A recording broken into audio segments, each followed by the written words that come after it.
Hey folks, welcome back to the Leeds Gamer. This is episode 1 of the Leeds Gamer podcast, and I'm delighted to welcome Matty to the pod.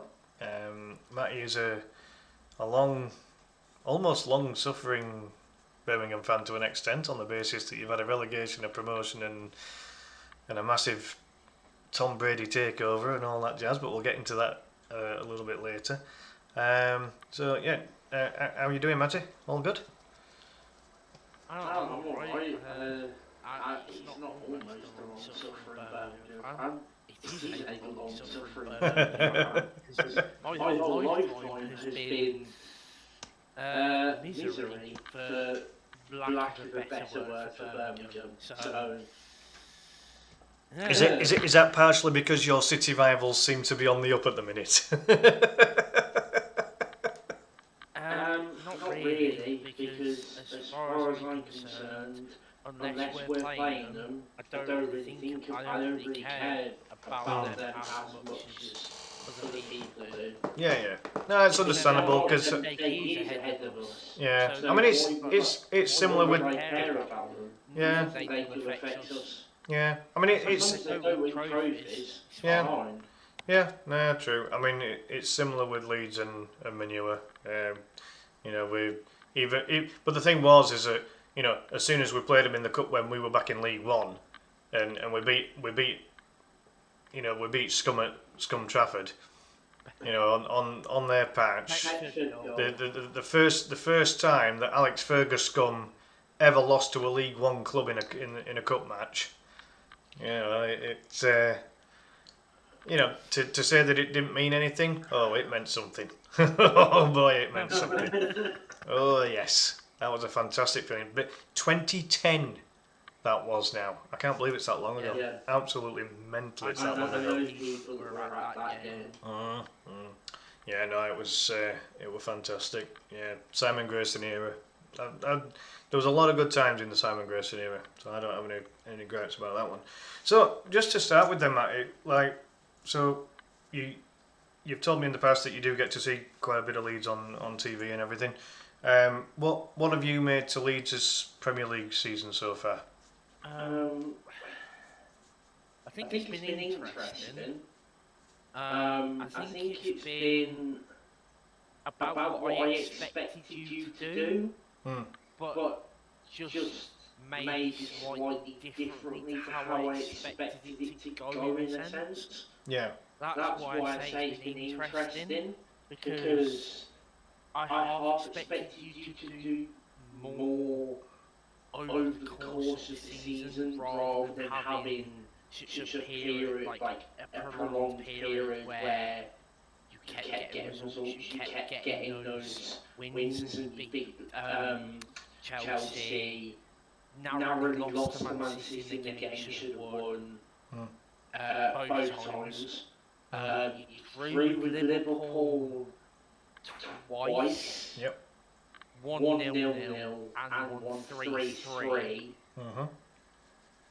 I want to say drew to Man United. We did, yep. Yeah, we got. Alisson scoring. That was like the one game I couldn't watch because TNT put them on at the same time as Birmingham versus Coventry, so I had to obviously be at Birmingham Coventry. Yeah. Rare positive for us this season.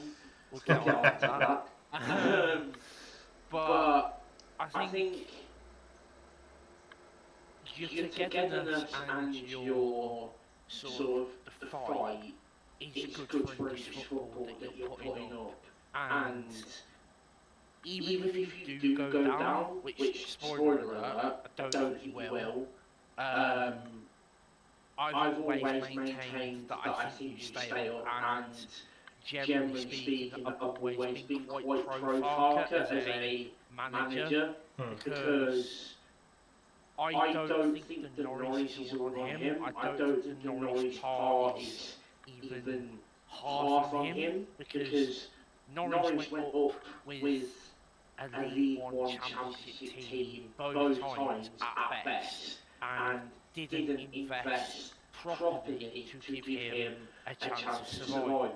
Whereas with this Leeds team, you actually gave him a chance of surviving in the Prem, and albeit I think the Prem quality this year has been a lot worse than normal, I think the way the football is being played is a lot worse to watch. Leeds Brentford, take your pick of how bad that game was. Yeah. I mean, there's been a lot more emphasis on set pieces, long throws, all that kind of thing. So it's going down to that really gets on my flipping wick. Does that? I mean, Leeds had a period, Matty, where 3 of the 4 opposition goalkeepers in a period of 4 games went down with feigning injury, to put it politely. And it affects the game in a negative way because whilst that's going on, the rest of the outfielders are literally being called over, almost demanded over to go and have a bloody team talk. I mean, the earliest one I think was the Sunderland one where he went down after 15 minutes. I mean, come on, it's a joke, and that needs to be stamped out. The referee has got to, or someone's got to step in and say, if a goalkeeper goes down, whether they're genuinely injured or feigning injury, the outfielders are not allowed to go near the dugout. They have to stay in their own penalty box, or all 22 players, all 21 or whatever, go in the centre circle exactly. Because at least that way then, there is absolutely no way that cheating can occur from that situation at that point. And at that point then as well, the goalkeeper might have miraculously recovered after 30 seconds instead of 5 minutes. The game against West Ham, Areola was down for so long, and that combined with everything else meant that 11 minutes got initially added on, with an additional 2 minutes within that added time. So there was 13 minutes added on at the end of that normal time in the game against West Ham in the Cup. But yeah, I mean, I listened to that game via 5 Live, and it was Jonathan Pearce and Clinton Morrison. Right. And they were confused where 11 minutes had even come from. They didn't. Jonathan Pearce said that there's going to be like 3 minutes added on when there was 11. Just hear the shock in his voice, and it's like. And he says something like, I've never been good at maths. Well, I mean, it to be honest, I counted about 5 minutes. And if there'd been 5 minutes, then the final score would have been 2-1 to Leeds because they got their second goal in the 96th minute. So, it is what it is, and thankfully we've got a very good we've got a very good penalty shootout keeper in Lucas Perry. So. That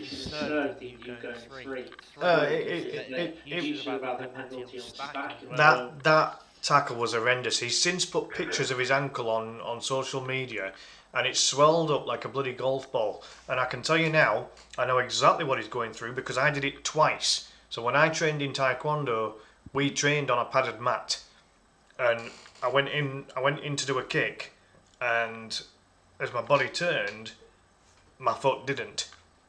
And so I tore the tendons and ligaments in my ankle, swell up like a golf ball, like Anton Starks did. And then 6 months later, I did the same thing on the other ankle. It's just one of those, and it's an incredibly painful. It's an incredibly painful injury. Now whether Stacky kind of recovers in time to play any of the remaining games, I'm not so sure. Rodon was the other one that went off injured in that cup match, and I'm hopeful that we don't lose him for too long either. But time will tell. Time will tell. So I mean, in terms of Leeds, Matty, there's 7 games remaining. There's 33 points on the board for Leeds at the moment. They're 4 points clear of relegation zone, which is currently occupied by West Ham. You've then got Tottenham and Nottingham Forest in between all that. If you were to position those 4 teams, so Leeds, Forest, Tottenham and West Ham from 15th down to 18th, where do you think they're going to finish come the end of the season? I think you'll finish above the rest of them. Right, so Leeds 15th and then 16th. I think Forest. Right, and then 17th, one place above the drop zone. I think West Ham. Alright, and so you think Spurs are going down? Yep, and the only reason why I think Spurs are going down is purely because they hired Deserbi. As much as he's not a bad manager, I do not trust that he's got the ability to manage in a relegation battered in situation, and he's obviously going to try and play his expansive, attacking, attractive football. I say that with inverted commas because I don't like the way he plays and I don't like him at all. I never have and I never will. I just think he's a horrible human being. Did you ever see any of De Zerbi's management before he joined the Premier League? So before his time at Brighton? I probably saw the odd game or two because that was when BT had Serie A for free, and I obviously got BT because of my TV package, and so obviously got it for free. So I probably would have seen him once or twice, kind of inadvertently, yeah. But it's just. I can tell you he's a decent manager, but it's just him as a person. I can't get on board with him. Comes across a bit slimy, you think? Just kind of in it for himself and nobody else? Or? It's not even just that, it's just... I mean, we won't get into it on here, but certain players that he's brought to clubs... And there was a lot of talk about about the comments he made about Greenwood, wasn't there?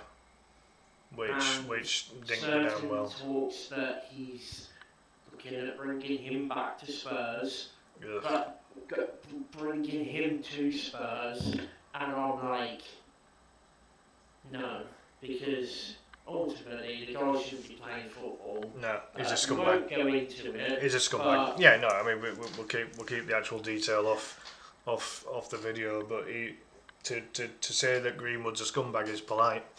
But again, look at where he came from. Came from Manure. So what do you expect? So yeah, I mean. I'll be honest. I don't think that's got anything to do with that. Oh, I do. Look at how many scumbags have come out of Manure. But anyway, we move on. No, definitely more with them. Anyway, obviously, so we're both in agreement that we think the Leeds will stay up. I think that Leeds will hopefully get wins against Wolves and Burnley, and then we'll probably get a draw against Tottenham, and we might even get a couple of points more on top of that. But I think we need a minimum of 40 to be sure. I'll go through your fixtures and I'll say what I think you're going to get. Yeah, go for it. I think you'll draw on Monday. I think you'll beat Wolves. I think. And this might be the sort of unexpected result. I think you'll beat Bournemouth. You'll beat Chelsea in the FA Cup. You'll beat Burnley. You'll beat Tottenham. You'll lose to Brighton. And you'll lose to West Ham, which keeps West Ham up. But you won't need that West Ham game because you're already safe from the wins against Wolves, Burnley and Tottenham. You probably don't even need that win versus Bournemouth. You still lose that and you still stay up quite comfortably. But I think you'll get something against Bournemouth. Just something is telling me that that's going to be a game you're going to get an unexpected result or two between now and the end of the season. I mean, with that running, with that running you've said there, we're going to be closer to 50 points, let alone 40. So, it's not going to be as simple as you'll just beat Wolves and Burnley and lose the rest. That's not how it's going to play out. no, I You mean, will get some I think, unexpected points. yeah, You may I not think we've got even some. beat Wolves and Burnley. I think we've got. I think we've got a chance. I mean, I've kind of, because obviously being a Leeds fan, I've got to make sure that I'm thinking with my head rather than my heart. But ultimately, even with their upturning form this season, I still think that we can get a draw against Manure. Um, against against Wolves and Burnley, they have to be 2 wins. They're both at Elland Road. I think one of them's under the lights as well, so that's got to be 2 wins. The Bournemouth, the reverse game against Bournemouth was 2-2, but Bournemouth equalised very late on. It was like the 93rd minute or something. Went 2-0 up or something. I think we looked pretty good against them, to be honest. So to draw it 2-2 was annoying. Especially with how late that we conceded. But that's what I meant. Like, I think even before that Man City game, like the first Man City game, is sort of transformed your season. Like that month before, like you had like Tottenham, Bournemouth, and a few others. Then the game before Man City was Aston Villa, and you looked pretty good in majority of those. Other than maybe the Brighton games, I think was in that period. Brighton was one of our worst losses, and for some weird reason, Brighton have been a bogey team for Leeds in recent seasons, and I'm not entirely sure why. But we just don't ever seem to do anything against Brighton. The biggest problem that Leeds have had this season has been conceding goals after the 90th minute. And it's cost us on numerous occasions. But that, as I say, that the upturn in form for Leeds was literally between, well, even from the second half of the Man City game, the first one, right up until the second Man City game where we've just narrowly lost 1-0. You should have had a penalty in that game for the handball. Ruben Diaz, I believe it was. You should have had there a free kick that we probably should have had as well. Turkey should have had a red card, the stamp on Gruev. Oh God, yeah, that was horrible. I have no idea how. I don't know how Ilya Gruev didn't get injured from that. You know, that was horrendous. Oh, was it? That was another game I didn't quite get to watch. Right. I think Dortmund might have been playing at that point. So obviously, I'm going to watch Dortmund. Yeah. They're your second team, so yeah, no, that's fine. So yeah, I mean, there's been a number of times where I feel that we've had some pretty weak refereeing. But I have to assume. Don't get me started on referees. Well, no. I mean, it would basically require us to do a completely separate stream just on refereeing. Because let's face it, the standard of referees in England at the moment is dreadful. And if you know the one thing that England failed to have an opportunity to do was to have Pierluigi Collina as a ref. He is the last modern day ref, and I put that in inverted quotes. He's the last modern ref that basically didn't take shit, but at the same time was respectful to everybody. I will say that I think Dr. Felix Brick is definitely not how you say his name fully, but I'm not German. But he's a German referee that is a lot better than most of the referees and better than every single referee over here and in Scotland by a landslide. Yeah. He's also pretty good, and generally the German referees tend to be quite good, other than one of them. Funnily enough, that referee England versus Uruguay Did he? Which explains why that game was so poorly refereed. But yeah, generally speaking, I actually think the German referees are pretty good. Yes, they make mistakes, but I'm not asking for perfection. They're humans. It is ultimately human error with VAR. Like you're not going to get everything correct, but generally speaking, I can accept getting maybe 1 or 2 decisions wrong per week, but getting 5 to 10 decisions wrong like they do over here consistently, I can't accept that. That's unacceptable. That's ridiculous. Did you hear the explanation that was given for nothing being given against the challenge on Stack? They worded it as being a natural coming together of the attacker and defender. If that's natural, right, Stack shoots and then gets scissor tackled, which tears his ligaments. Now, if that's natural, Birmingham are getting promoted this season. Yeah, that's one way of putting it. It's absolutely diabolical. Because this did get checked by VAR, and that was the explanation that was given. It's a load of shite.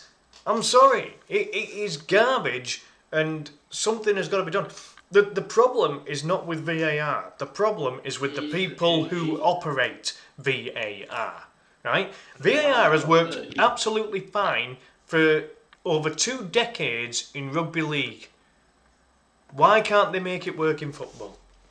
Because the people that operate it don't have a bloody clue, and that's my stance on it. It doesn't help with the fact that the standard of normal referees, let alone VAR referees, is so poor, and it has been for a long time, and nothing's going to change. Jared Gillett. I'll just give this an example, Matty. Jared Gillett, the Aussie referee that came over, right? When he first came over, he looked good. I have to say, I thought, this is a guy that actually knows a little bit about what he's on about. But since the number of, he's refed in England about 4 or 5 years now, and he's gotten worse.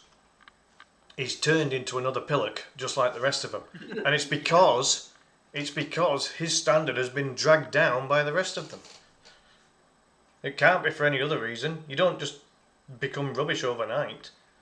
He came over as a decent referee. Have specific VAR refs and specific referees on the field. Well, that would make more sense, but they don't. But that's not what it is it? The VAR ref is just a standard. VAR refs know how to utilise VAR, know everything about VAR, know when not to intervene.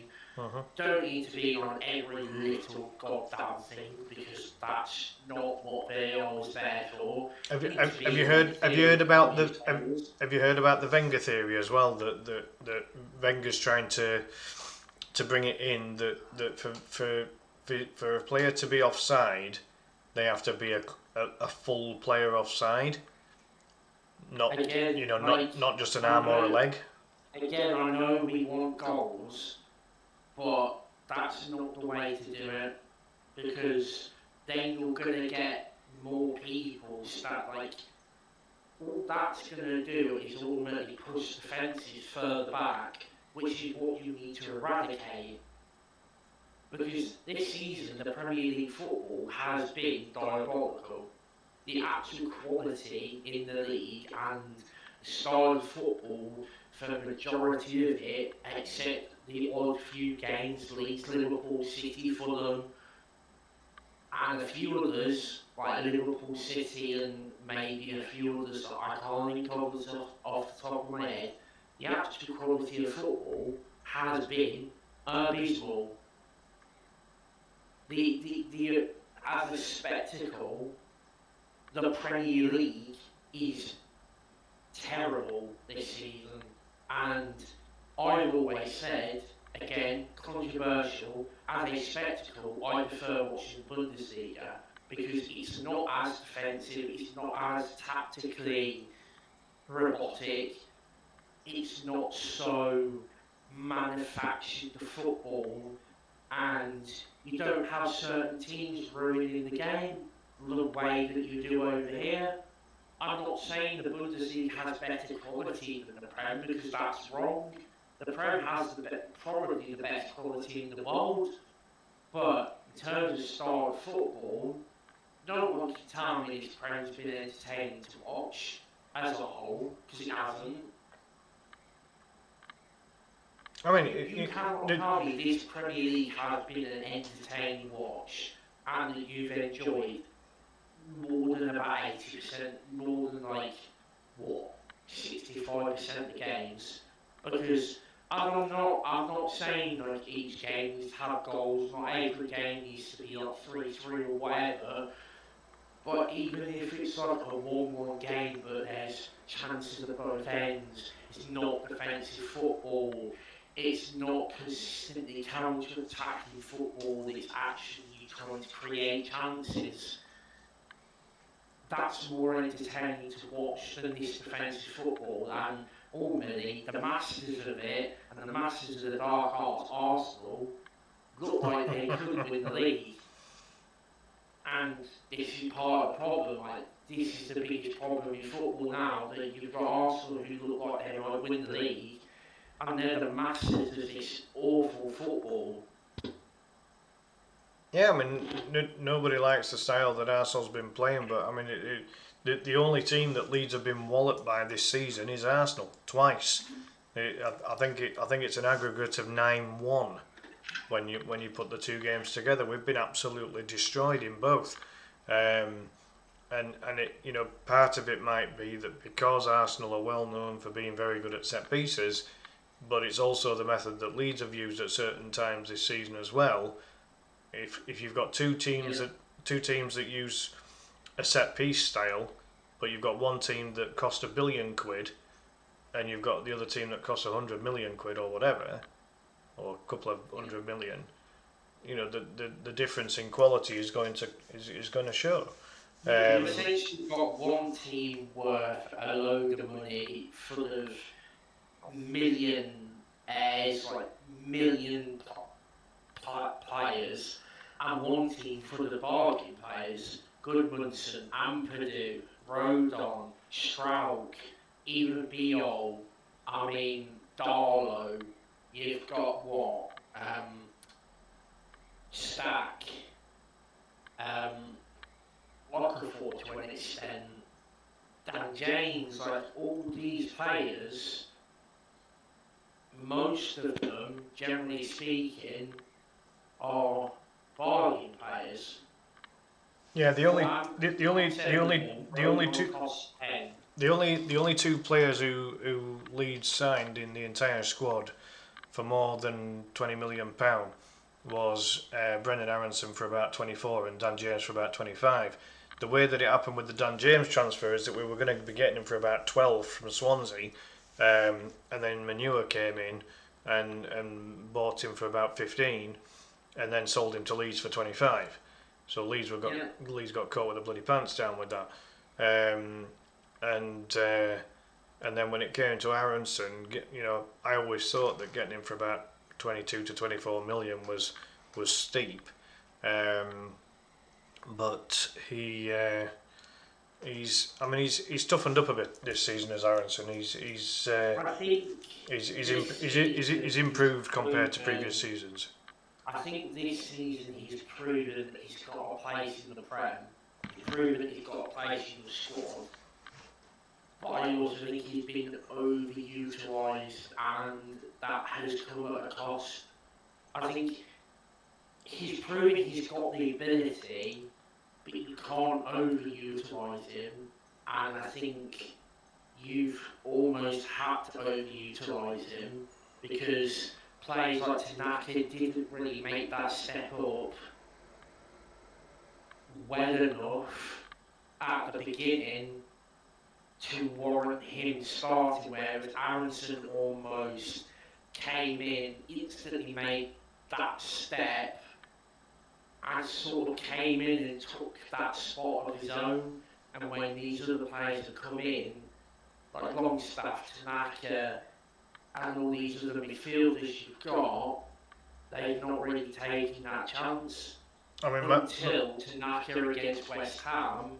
But before that, he hadn't really taken the chances he'd been given, and ultimately that led to Farkas starting Aronson too much. I mean, my take on that particular point is that Aronson and Tanaka are very different players anyway. You've got Aronson, who is definitely more of an ACM slash right winger. Tanaka is very much a midfielder. So the two of them can't really be compared. However, what I would say is that Tanaka does have the ability to play further forward as an ACM, but probably more as an attacking 8 rather than an all-out 10. So, I mean, the big point is that they sort of play that they would. Well, they've overused Aronson because they didn't. They've overused Aronson because they didn't bring in another creative playmaker. Right, Aronson is the nearest we've got to a creative playmaker, but he's not really that style of player. Aronson's qualities come from his work rate and his engine, and basically being able to run for 90 minutes without tiring. You know, he's a nuisance for opposition because of that work rate. You know, which can never be questioned. You know, in terms of the Leeds squad, his energy is second to none. There's no player on the pitch that has the energy that Brendan Aronson has. But energy, you know, it's a bit like Dan James's pace. There's no player in the club that has better natural raw pace than Dan James. But you're talking about very individual little qualities here. You know, Leeds, like if we assume that Leeds stay up this season, next season we need to invest in the goalkeeping department and the creative number 10 department and the striker department. Those have to be the 3 priorities, in my opinion. With everything I've seen of Leeds this season, we're pardon the pun, we're stacked in midfield, and we're not particularly bad at centre back and defence in general. Maybe one more wing back would be useful. I still think you need another centre back, but one more for backup. I mean, possibly, but the thing about that is that we've got Justin and Ampadu that can both deputise at centre back, and we've also got Bornau, who is the natural backup centre back. But my argument to Bornau is that he's literally made 9 appearances in the Premier League this season. Well, that's not a suggestion that he's necessarily good enough to overhaul 2 centre backs that played the entirety of the Championship time under Farker in Strauch and Roden. And he's not good enough to overhaul his new teammate Beal. So, you know, there's a reason why Bornau only cost £5 million. Now, in fairness to Seb, when he's played for Leeds, he hasn't looked that bad. He's done okay. Like, he hasn't got a lot wrong. But is he of the same quality of either Strauch, Roden, or Beal? No. Nope. No. I could have told you that when he signed him, though. Say again, sorry. Could have told you that when he signed him, though. He was never going to be. Well, it's why we got him for 5 million instead of 15 million. You know, there's obviously got to be a reason why the club that let him go for just £5 million. You know, but again, he comes with a reasonable background. He's been capped. He's had a cap or 2 for Belgium, so he's obviously reasonably well thought of. You know, it's just whether. You know, it's just the fact that players like Strauch and Rodon have really stepped up, and Beale's come in and pocketed several number 9s this season. You know, that's how that back 3 has operated, and they've done very well for the most part. Because as I say, the only team that's thrashed us in any match this season is Arsenal. We were never thrashed by Man City. We weren't thrashed by Liverpool. We weren't thrashed by Chelsea. We weren't thrashed by Spurs. And in the first game versus Arsenal, you should have gone 1-0 up. Yeah, but I mean, even if we'd gone 1-0 up, they're still going to thrash us. Right? I mean, they might do, but again, it's a completely different game at the same point. You then have that 1-0 lead to hold on to. Yeah, but then if we sit back and defend that 1-0 lead, we're going to get battered. Yeah. So that no, there's nothing that's going to convince me that we had any chance of getting anything against Arsenal in the 2 matches against them. The fact we've ended up with a 9-1 aggregate over the 2 games says it all. Weird how you haven't been able to compete versus Arsenal, but everyone else you've been able to compete with. And yeah, I wouldn't even say Arsenal are the best team in this league. Like, I know they're the top of the league, but if you actually watch them play, they're not the best footballing team in this league, not by a long shot. They rely on Gyökeres. There's your answer, right? He's not the best number 9 in this division. So did he do well in Portugal? Yeah, he did. But this is the Premier League. It's not the Portuguese league. So, I think he's improved as the season's gone on, but yeah, but he didn't start very well. Even against Leeds, he wasn't that great in the first one. You're never gonna get someone as good or even remotely close to Haaland level. You're not. No. Haaland is as Haaland does. Haaland is a robot. Haaland is a machine. Do you know the irony though? In the 2 matches that Leeds played against Man City, Haaland was non-existent. He never seems to be able to sort of bring it to play versus you. It's because he knows he's Leeds. He knows that if it wasn't for the fact that he needs Champions League and he needs money, right, he would have joined Leeds in a heartbeat. Now, the one mistake that Leeds made was that they didn't buy him when he played in Scandinavia. Because if Leeds had bought him when he was in Scandinavia, before he ever joined Dortmund, you might know this, Matty. Do you know how much Dortmund paid for Haaland? I think it was like when... Can't have been a lot. Can't have been a lot. Not from Scandinavia. Was it like... I don't know. Got to be less than 10 million, surely. There's no... I don't... Yeah, go for it. I mean, I just don't see how it's... Because players don't leave the Scandinavian leagues for more than £10 million. But then when he got the move to Man City from... I think Man City got him from Dortmund for about 50 million, didn't they? Roughly. That was transfer fee, but it definitely cost them a lot more than that. Right. I mean, don't get me wrong, his wages will be through the bloody roof, but then they can afford it. But if it wasn't down to money and down to wanting to play in the Champions League, Haaland would be at Leeds in a heartbeat. So he left to go to Salzburg for 8 mil. Oh, I'd forgotten about that. Yeah. Euros, which is where I was getting confused. Right, sorry, I'd forgotten about that move. I thought he'd gone from Scandinavia straight to Dortmund, but no, I'd forgotten about that. And then Dortmund got him for 20. Yeah, that's more that release clause in his contract. Yeah. That was a way to get him to join Dortmund. And I mean, with all due respect, he's probably the best player I've seen play for Dortmund. The ability he has is, and he's only got better at Man City. It's frightening. Oh yeah, and what is he now? 25? Like what age is he now? He's 25, 26. Yeah. He's not even playing at his peak. No, he won't be. Because his peak. This season's been a poor season for him. Yeah. But he's still going to have scored about 20 odd goals in Premier League, and that's a poor season. It's kind of like Messi at Barcelona, isn't it? If Messi scored less than 30 goals in a season, it was seen as a poor season. For anyone else, it's unbelievable. Without a shadow of a doubt. I mean, on a far lower scale. So like on a far lower scale. Patrick Bamford getting 17 goals in the Premier League was seen as a very good season. For Bamford, that's what got him his one England cap against Andorra, of which he was crap. But the point being is that he earned that cap by being the second best English scorer behind Kane in that particular season.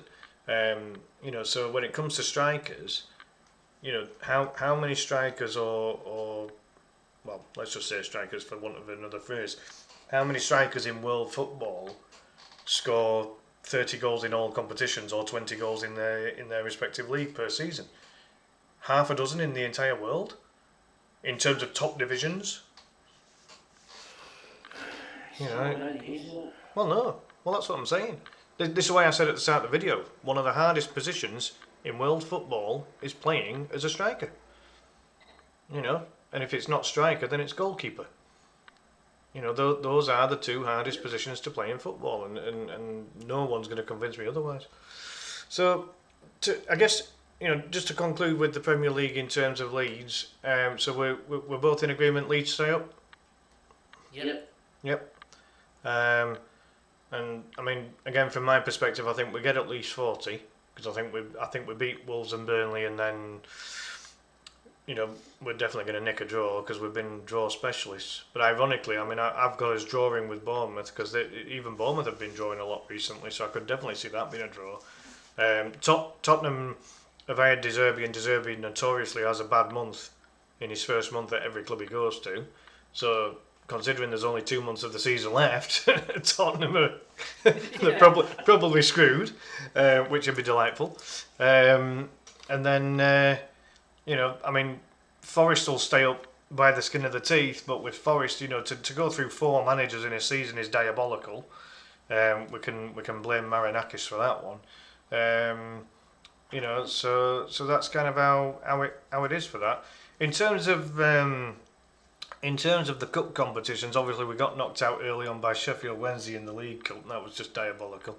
But my only excuse with that, and it probably is still an excuse, is that Leeds played the majority of their new signings in that match, and we were still playing with the back four. So it was Bornau and Biol that was the 2 centre backs in a back four. They'd never played together before, and then the rest of the team was heavily made up of new players.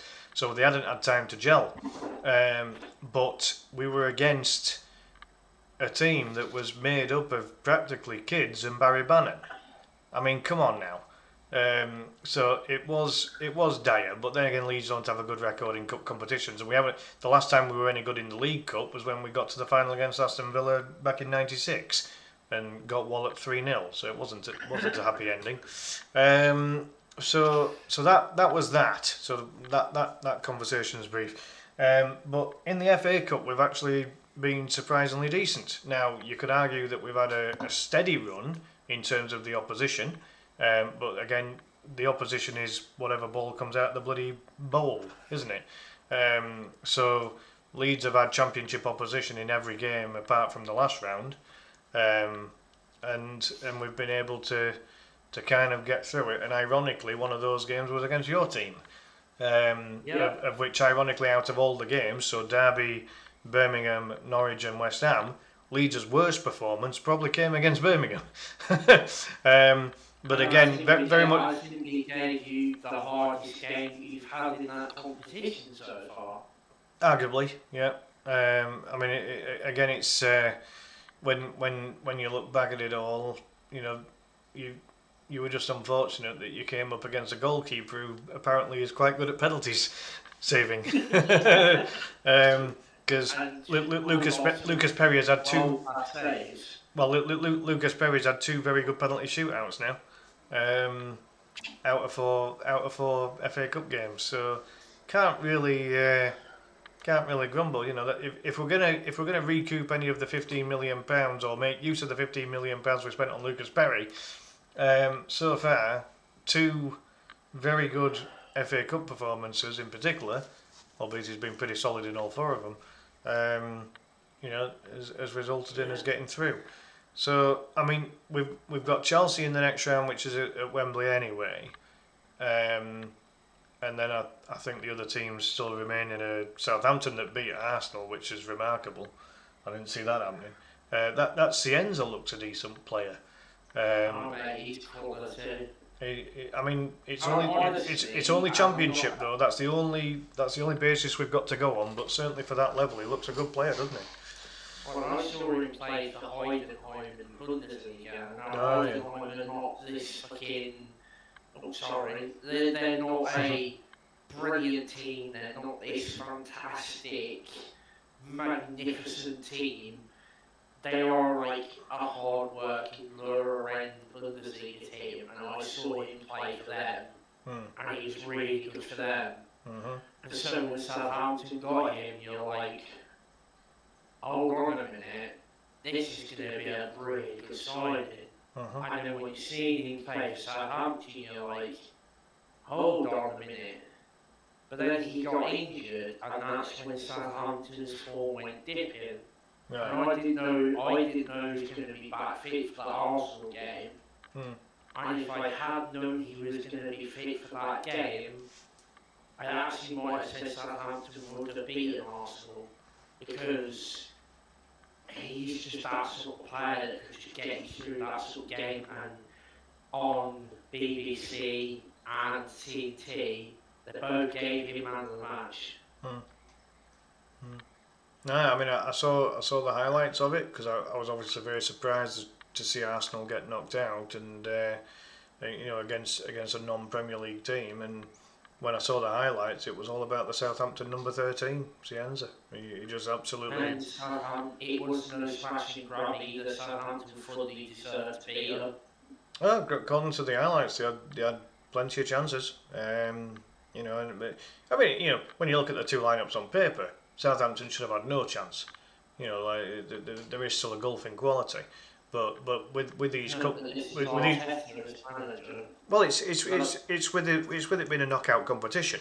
When it's an anything can happen match, which is what can happen in either the League Cup or the FA Cup. This is not Premier League. You're not going for 3 points. You are going to try and get into the next round of the cup. And there's a big difference in mentality. There's hope for the underdog, which is clearly what happened with Southampton. So in terms of the FA Cup, it's Leeds, Chelsea, and Man City, Southampton, is it? I think. Yeah. Yeah. So how do you see that panning out, and who do you think goes through to the final?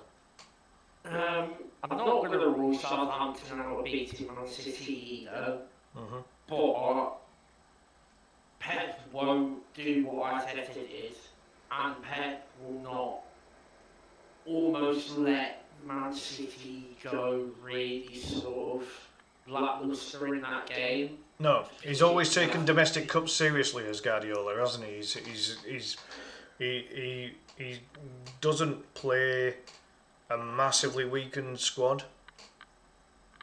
Then again, even Man City's second 11 is still better than it's still better than a lot of others. When you look at what Southampton did last night, as we're recording this, beating Wrexham 5-1 at Wrexham. Yeah, I mean, team to take lightly either. No. So, I mean, Wrexham's pushing for playoffs, aren't they? So. And Southampton are, and Southampton absolutely decimated them, and they made 7 changes for that game as well. Right. I mean, Southampton's squad has still been relatively expensively assembled with the parachute payments, but with Wrexham they've got that funding from Deadpool and his mate. So I would say, I think it'll be a Leeds Man City final. Right. And I'm sorry, but I do think Man City will win it. Yeah, I don't see that as being unrealistic. As I say, Guardiola takes his domestic cups very seriously, and my argument actually is that he will actually definitely focus on the FA Cup because he knows that he's probably not winning the league. There's too big a points gap in the Premier League now. He's already beaten Arsenal in the final of the League Cup, so why not win the FA Cup as well? Technically, the points gap isn't that big. It just looks big right now. But you've got to remember, Man City have the Palace game to put in there. Their game versus, I think it's Burnley, is getting has got rescheduled. Don't Arsenal and Man City still have to play each other as well? And they've got to play Arsenal. So bear in mind, it's like 9 points currently, I think. I think the result in the Arsenal Man City game is crucial. If Man City have any chance of winning the Premier League, they have to beat Arsenal because nobody else will. But if they beat, I think if Arsenal's injuries are what they're meant to be for this next upcoming run, they're struggling in the Prem, and the way they're playing, they struggled versus Sporting, never mind versus a pressing machine like Bournemouth, versus Newcastle who can turn up on their day, and versus Man City who we all know, when they're on it, they're on it. And I wouldn't even say they were on it in the cup final, but Man City were just better than Arsenal on that day. And that's all Man City have to be against Arsenal in the river in the potential, in the Premier League victory. Palace and they beat in that game in hand, and they beat Arsenal, the gap's then 3 points. Yeah. Well, we'll see what happens. I've said this, and I'll say it again. If Man City beat Arsenal, Man City win the league. Yeah, I think there's a possibility. But anything less than a win against Arsenal and Arsenal win the league. Yeah. And that's purely because there's nobody else in the division that are taking points off Arsenal right now. So it's in your hands to be able to take those points off Arsenal and give them to yourself by getting that victory. That'll be crucial as far as that's concerned. So yeah, I mean, as far as the FA Cup's concerned, I think it's realistic to think that Guardiola will target the FA Cup because ultimately, the Premier League could be the slightly harder of the two competitions to win, with the remaining games that are there. However, they do have that opportunity by potentially beating Arsenal in that match. So yeah, I mean, I think that we've got a chance against Chelsea.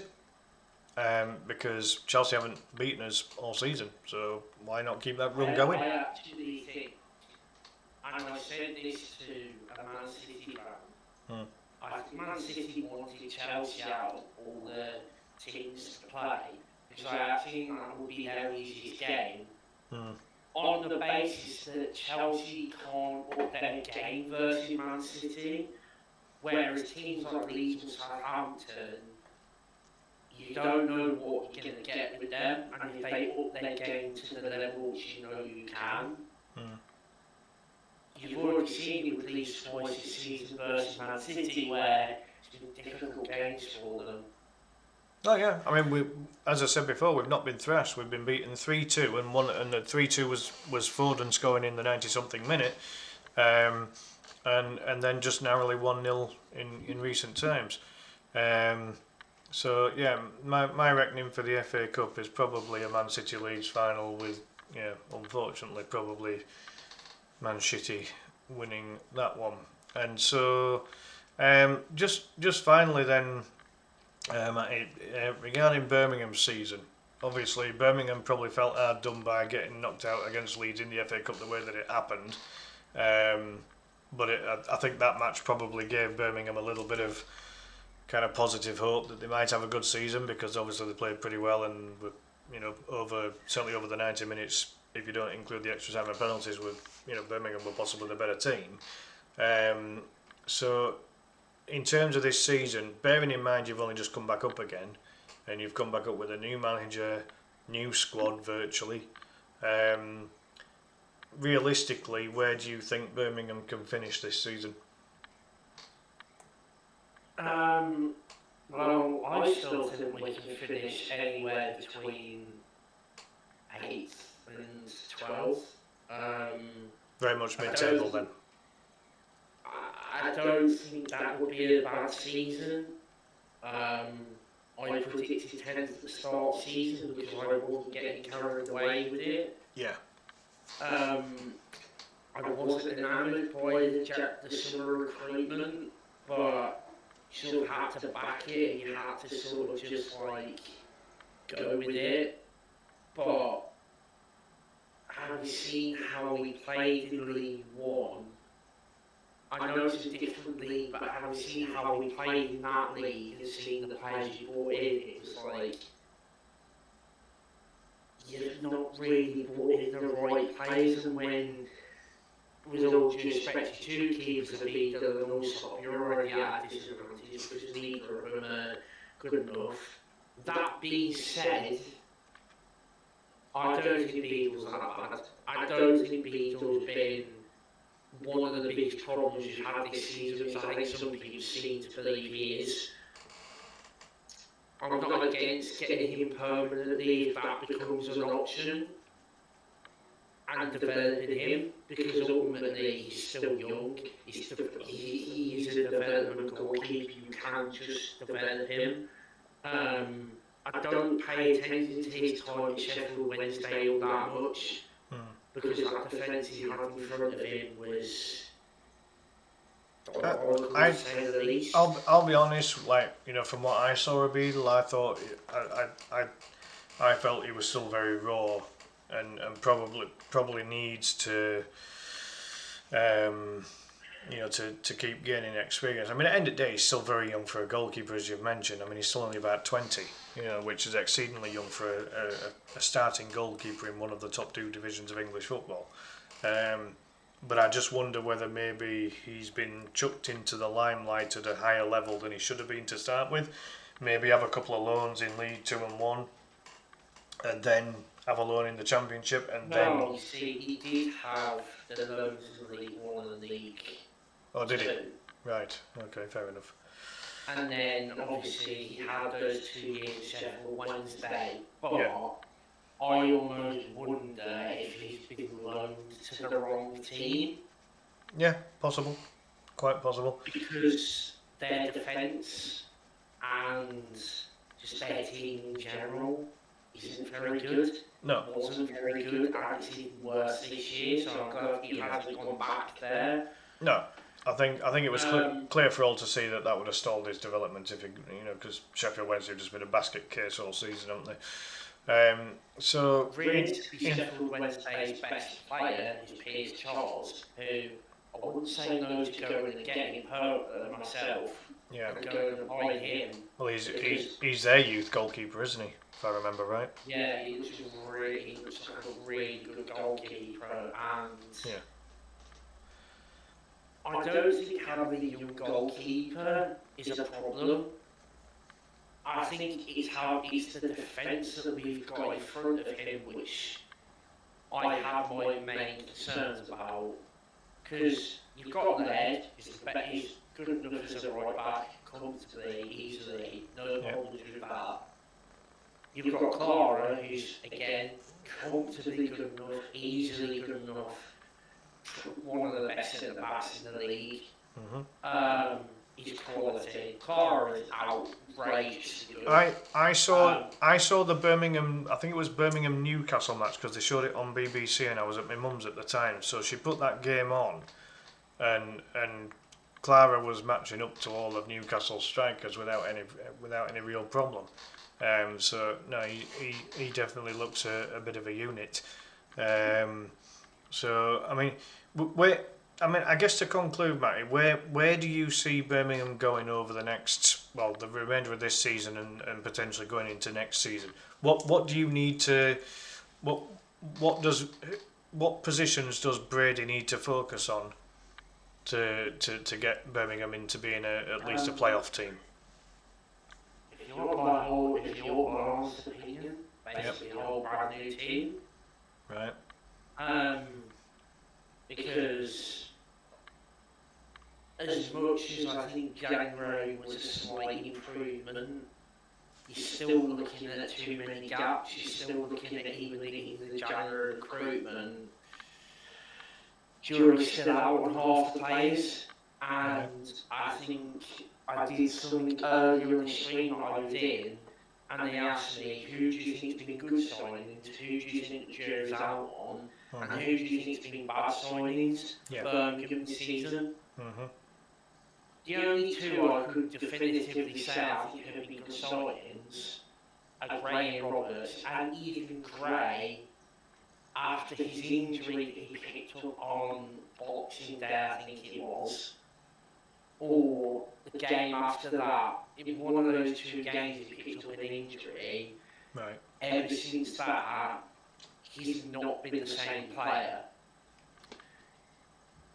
I still think Gray's been a good signing because I still think what he provided us in the first half of the season was really good. Roberts is just quality, but Roberts and Gray are almost the sort of signings that we need to make. Championship experience, for one. Yep. Players that aren't too old but not too young. Players that just have a bit of know-how about them. And is that Patrick Roberts you're on about? Sorry. Yeah, Patrick Roberts. And just that sort of knowledge about them. Whereas I think Priska, Solis, and a few of these other players, granted some of these came in January, and with Priska, you're almost on his pre-season currently. Because his season ended like 3 months prior to him joining, so he's almost on the pre-season, if you will. Prisk was one of your better players against Leeds in that cup match, in my opinion. He causes a couple of problems. I think we need to see him more with Stansfield because particularly versus Blackburn, the Dutch was doing some really odd things. Farke knows Dutch from his Bundesliga time. Yeah. Farke made a point of that. He's a good player, and technically he's probably one of our best players, but it's just the rest of his game is just not it. Whereas with Stansfield, and this is where I always defend Stansfield, it's not just his goals that is why he plays so much. And people always go, oh, he's a number 9, he needs to score goals. I don't think he's actually a number 9. Right. I don't think that's his best position. I think he's better as a 10, but he needs a physical target man in front of him, like Priska, who, yes, Priska isn't your Djukovic type target man where... He's not just a big lump. Yeah, he can move, he can drive the ball, he can actually pass. He can, with all due respect, Djukovic was sort of just hit the ball long, win the header. Djukovic was a big lump, right? And don't take that the wrong way, being a Birmingham fan. He was he's a bit of a club legend for Birmingham in the modern era, at least. But he was.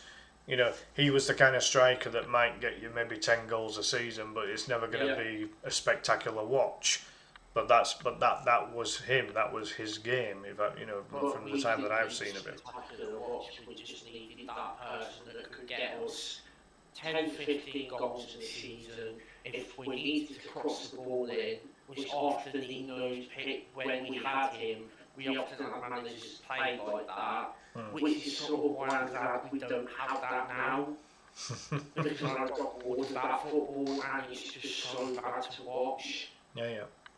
But this football we play isn't great, but at the same point it's like I'm almost willing to give him more time because of the fact that we've had Lee Clark, Karanka, Bowyer, Monk, Harry Redknapp, and all these other managers. I didn't say Rowley and I didn't say Eustace because I don't put them in that bad category.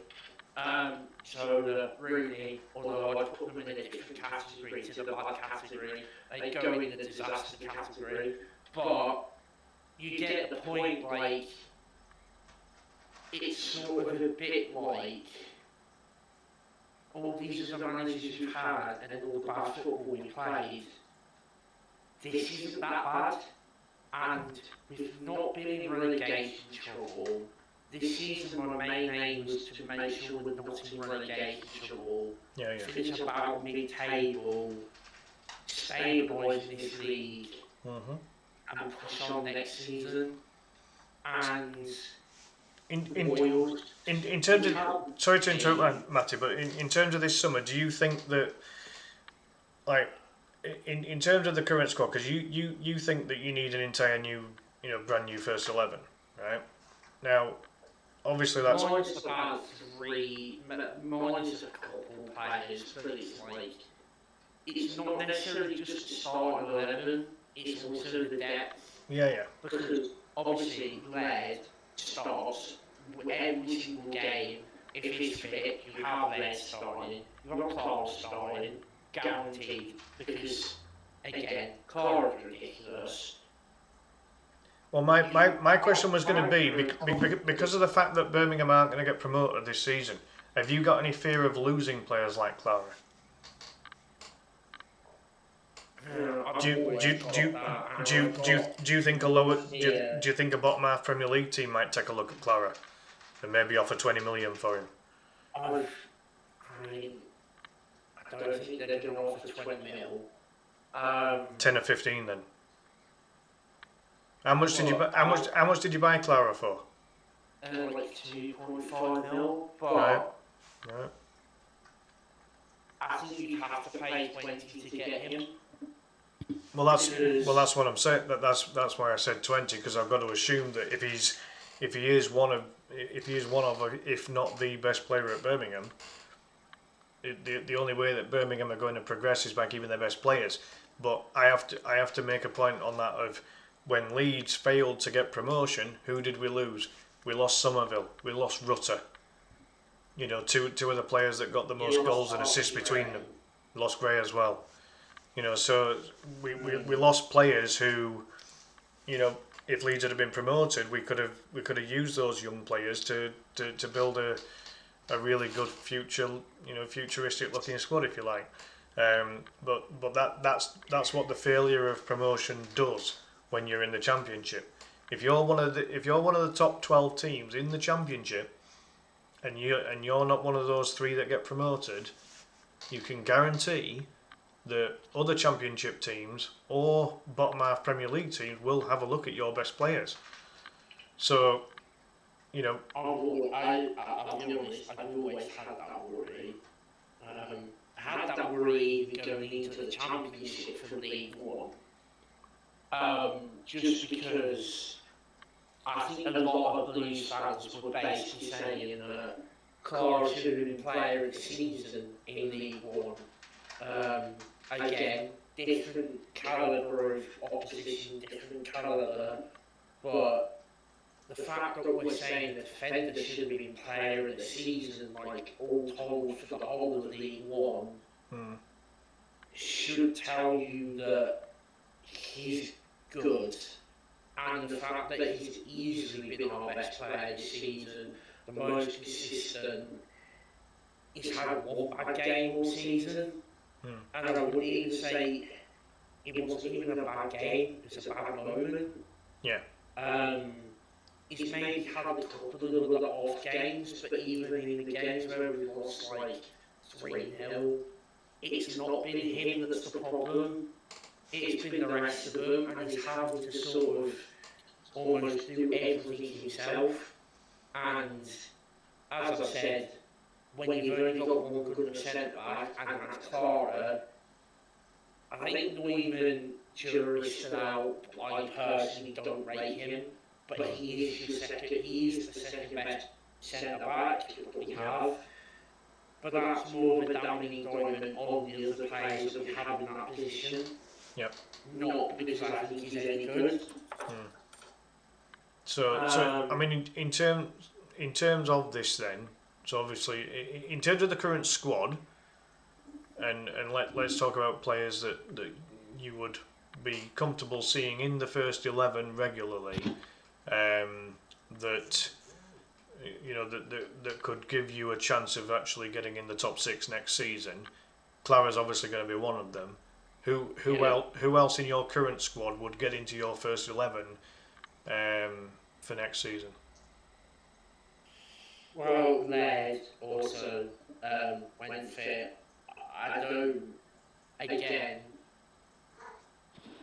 Can you rely on Laird's fitness for the season?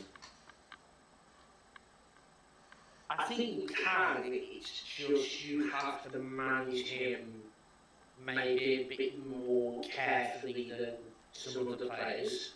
I liken Laird a bit to Jaden Bogle in the sense of how he plays. A bit more attack-minded as a player, but can do the defensive job. And I think they're both very similar. Laird's physical attributes would get him in any Prem team in the bottom half of the Prem, or probably even fighting for Europe. His physical attributes are that good. It's just his end product, and he's not quite the finished product yet. But again, he's still young, he's still developing, and I don't see him go. Because I think his quality and the fact that we got for like 750 grand,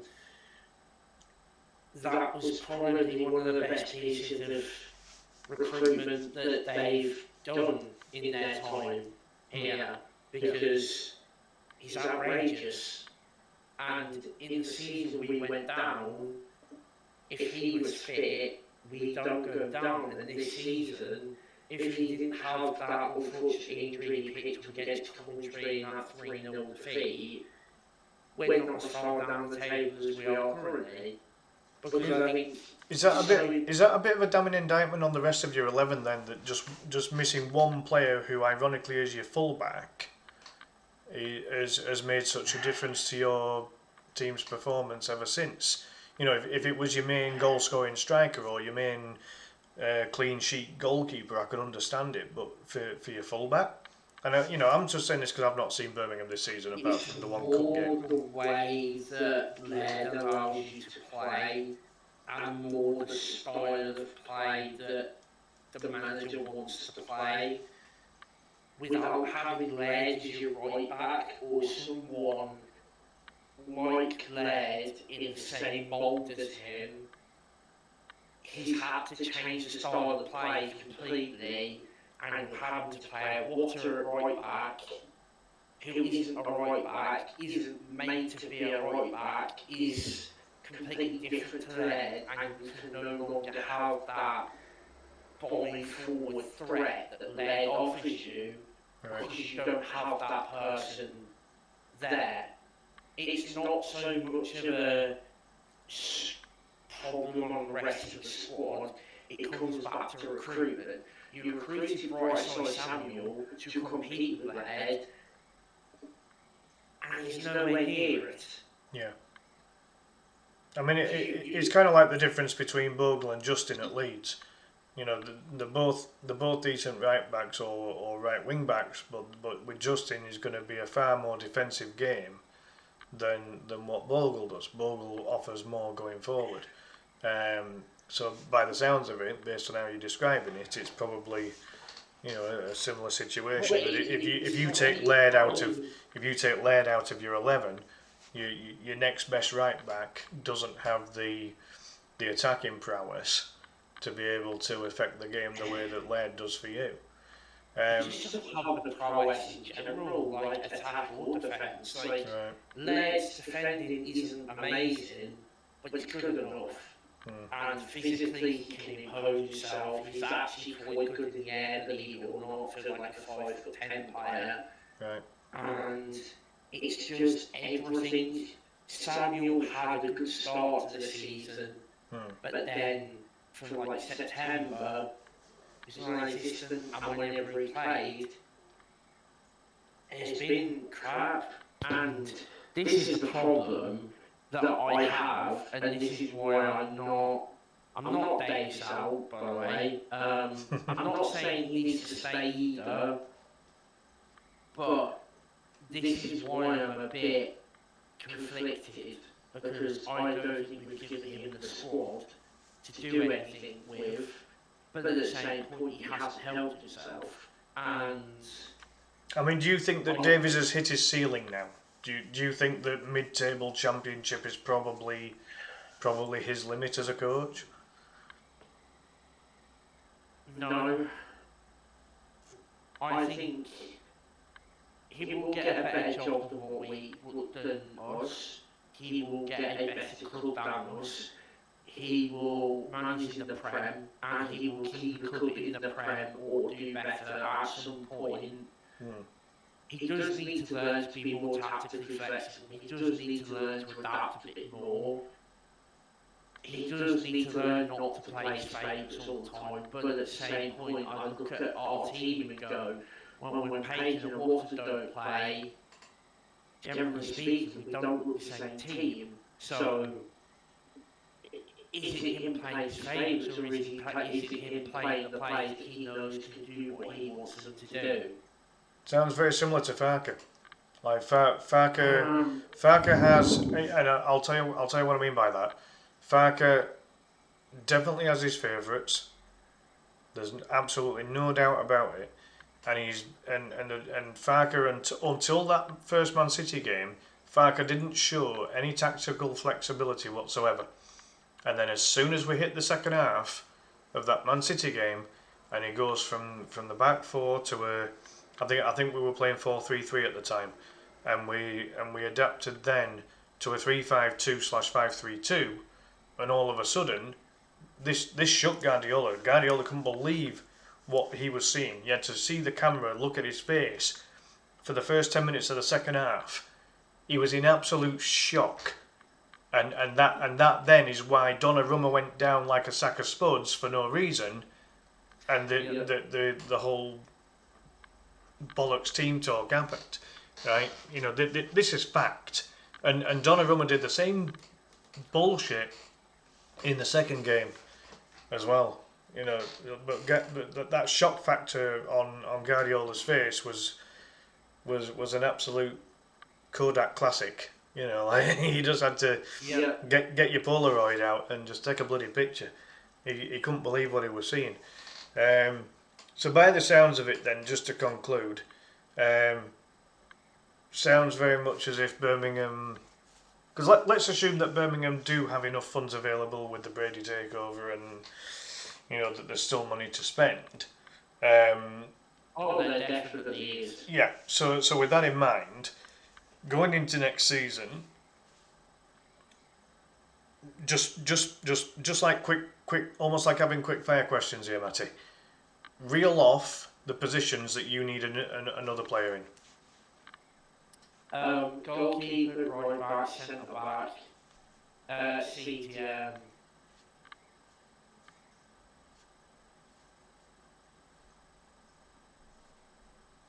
Yeah, I'm probably going to go that.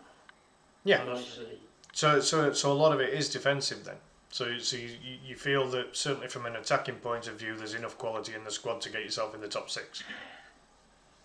Well, yeah, because you've got Vicente and Roberts on the right. I think both of them are good enough. I think Vicente just needs to adapt more to the league. Mm-hmm. You've got Gray, and if you can get Osman back for the next season on loan, or if you can get him permanently,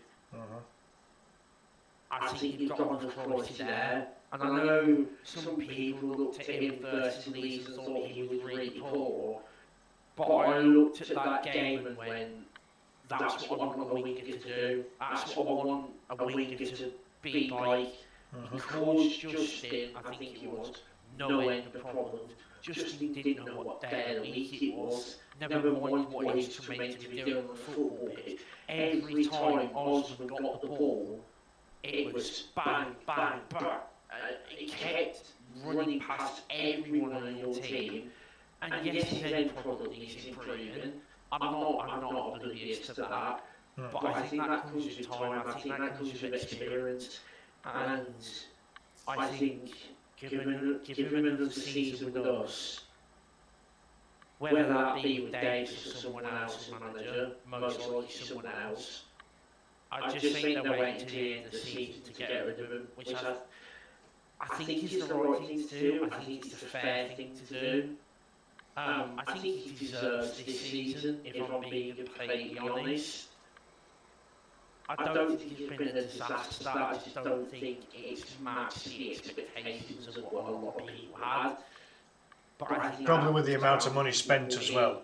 Bearing in mind you spent £30 million in League One, and in the same season Leeds spent £30 million in the Championship, and so ultimately, that was the start of the squad overhaul.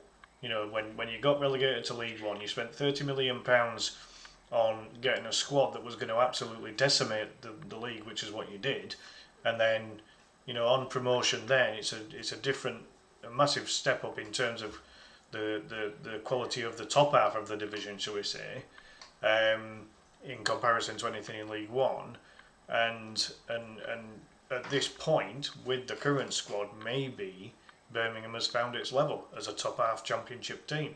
So you're going to need to invest.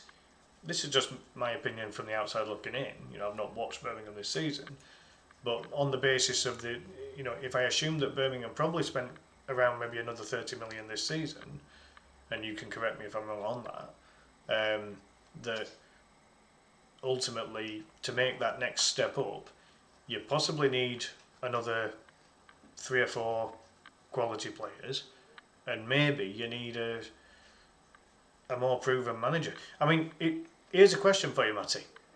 If for whatever reason, and I don't think that Leeds would allow it, and I don't think Leeds are likely to sack Farker in the summer, but if Birmingham approached Leeds and paid compensation to get Farker out, would you take Farker at Birmingham? Absolutely. Is that based on his Championship promotion record? Well, it's not just that. Like I've always been quite pro Farker. Yeah. Like I've always had a liking of Farker and how he sort of plays it. Mm-hmm. I think this season he's obviously had to adapt. He's obviously had to change it. He's obviously had to go in a little bit less front foot compared to probably what he would want to play. Yeah. I actually do think, regardless of what happens, you get rid of him in the summer, just on the basis that it's ruthless. But I think you're going to want to progress further, and I'm not sure they're going to see Farker as that manager that's going to get them that bit further.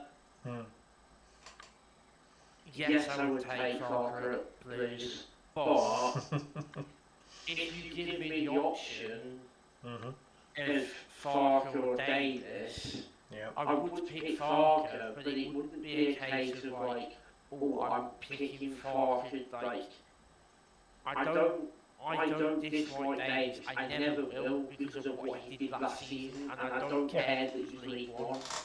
He's given me the best season I would ever have as a Blues fan. Yeah.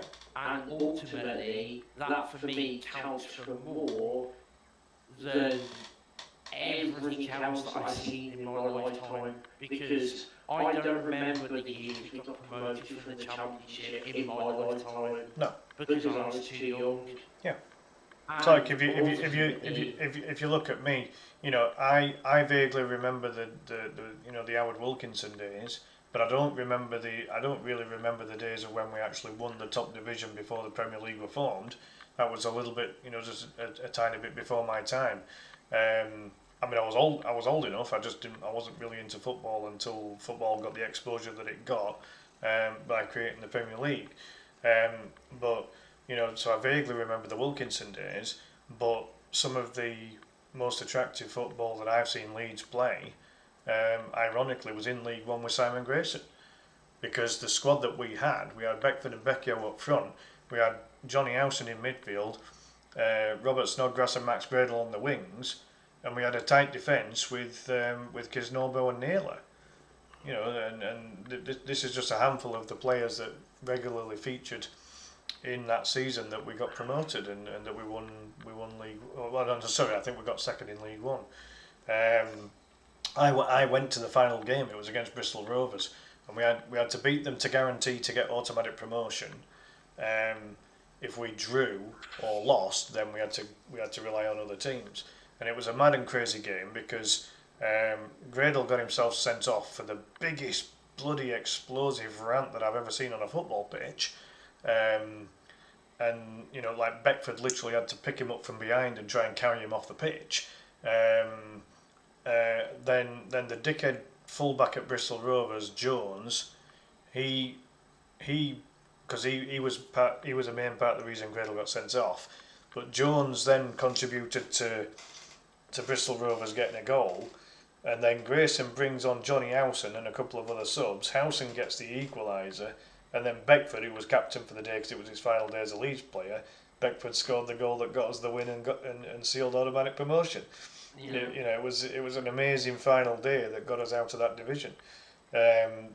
So, from Birmingham's perspective, they've from a neutral point of view, they've probably met the target that was probably set by a lot of people outside of Birmingham themselves, but because Birmingham have spent a lot of money over the last 2 seasons, do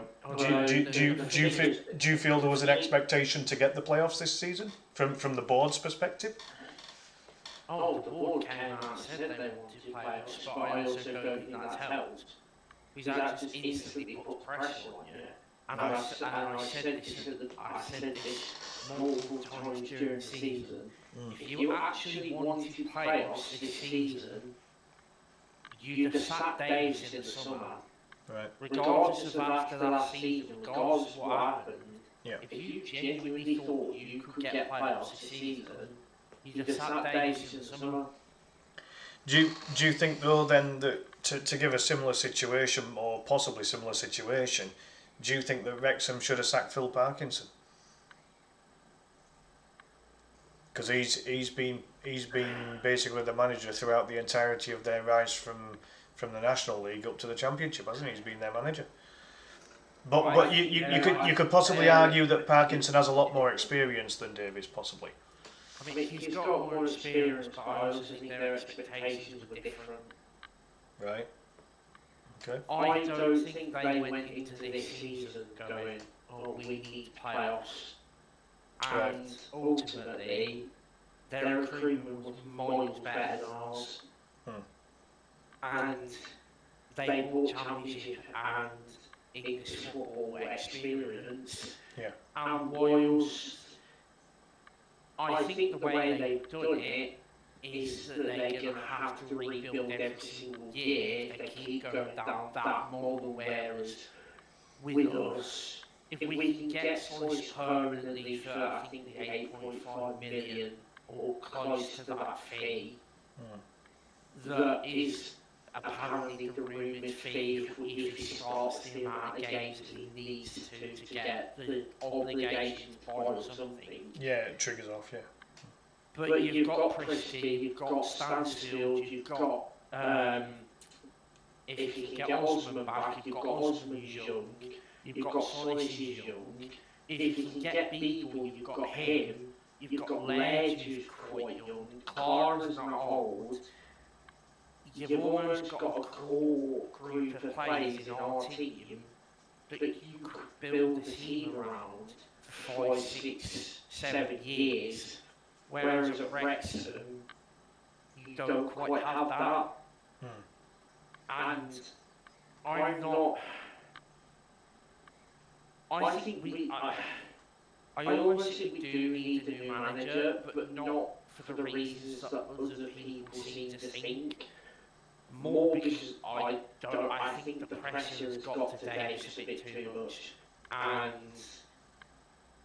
I don't think it's necessarily his fault. I just think the pressure of having to try and get playoffs in his first season management at this level was ridiculous. Yeah.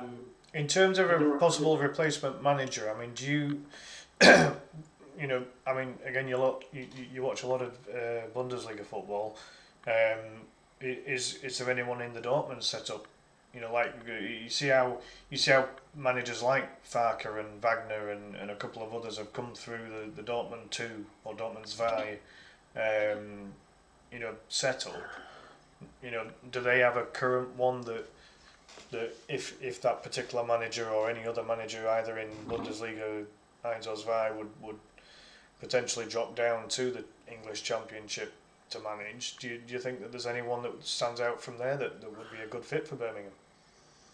I wouldn't know about the Dortmund backroom staff other than um, both Kovac's, because I know Nico is the manager and Robert is like the assistant, but past that, other than I think it's Sebastian Kiel. I know his name is Kiel, but I think Sebastian, who was a player at Dortmund, he's got a higher role at Dortmund currently. Right. And I know like Lars Ricken and some other people have higher roles at Dortmund. Yeah, it's all former players that they've had into it. I remember Keel and Ricken, and then obviously more recently Gotzer and a couple of others as well. The kind of Dortmund modern day legends, aren't they? Really.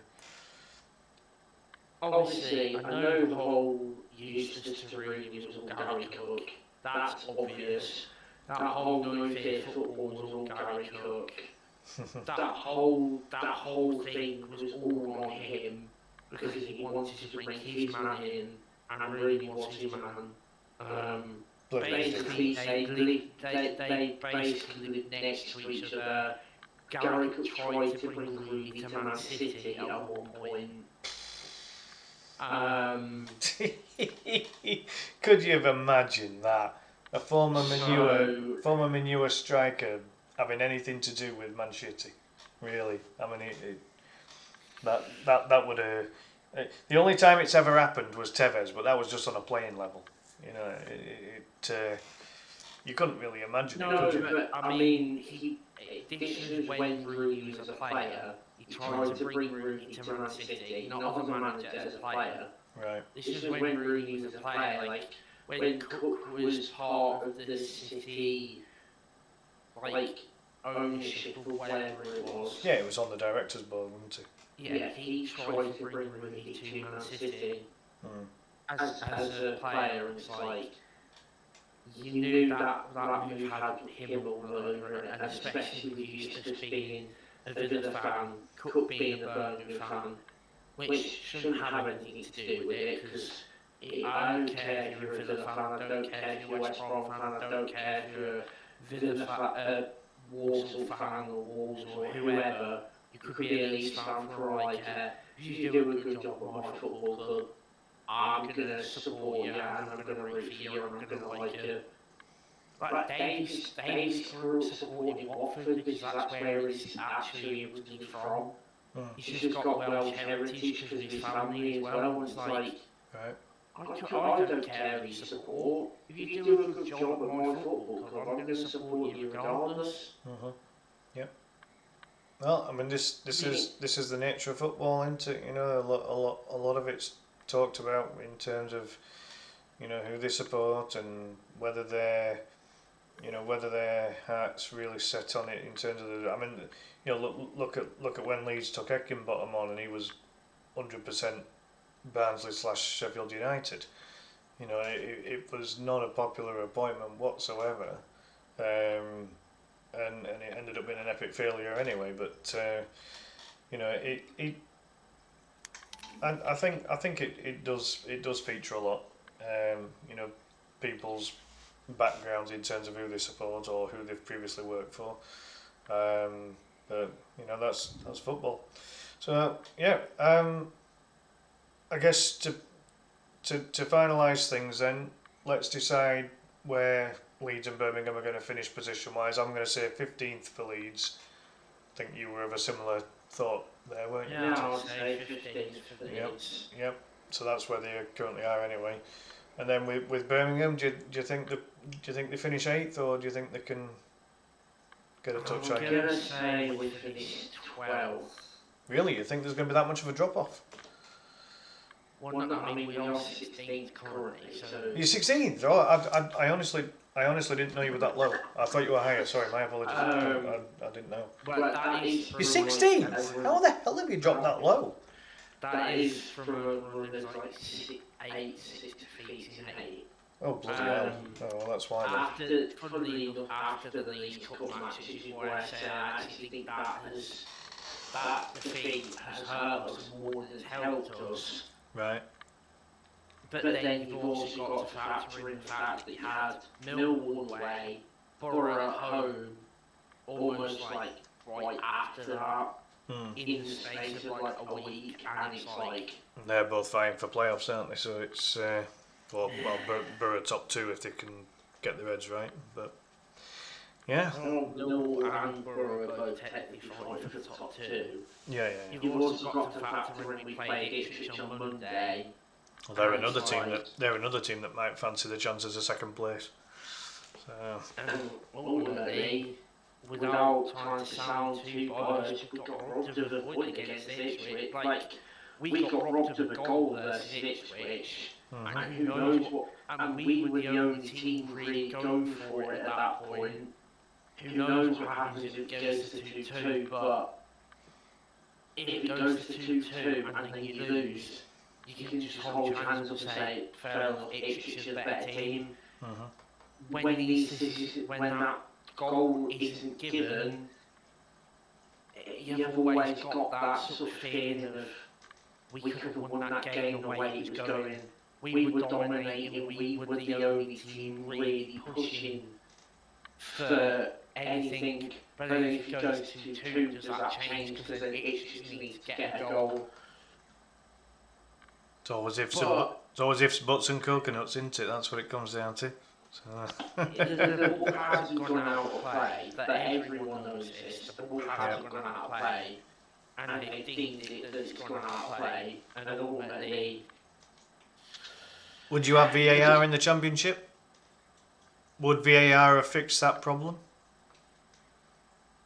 I mean, if, this is a big if, they train these referees to know how to use it properly, and get better people in charge of it, yes, with the current crop of people, keep as far away from the league as possible.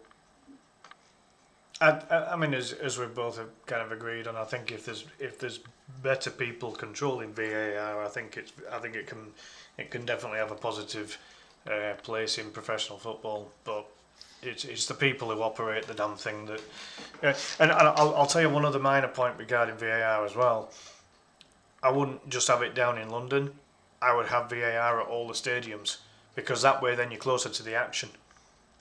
You know, they're relying on what they can see on a TV screen, whereas if you're if there's some extra space put in one of the dugouts or something like that, and you've got the people operating VAR with the view of the game, with the monitors in front of them, just like how the managers are. You know, the managers have got monitors in front of them these days. Have that happening in the stadium so that they can watch the match properly in real time, and then they can look at it on the monitors, just like how the referee does if he gets called over for it. That's how I'd change it myself. And then, as you rightly say, get some better people in charge of the damn thing, because quite frankly, I think I could do a better job on VAR than what they could. But and the biggest thing that I take away from Monday's game is even our manager called out that decision, and he doesn't do that with refereeing decisions. He literally called it scandalous. He doesn't do that, but he was fuming at that because we deserved at least a point. We played really well versus Ipswich, and ultimately, as I said to someone else, who's probably enough is also a Leeds fan, these are the sorts of things that cost managers their job, and I don't mean what Dave said about it being scandalous or whatever.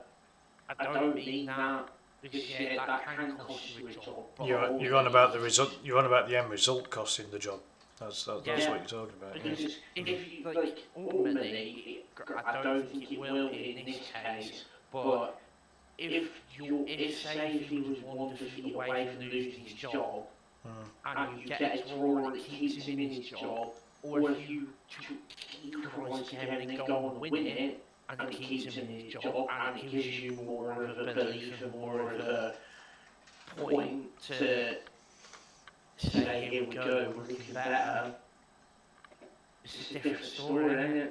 Well, I mean, best example I can give you is that Farke, the changes that Farke made at half time against the first Man City game, that saved Farke his job.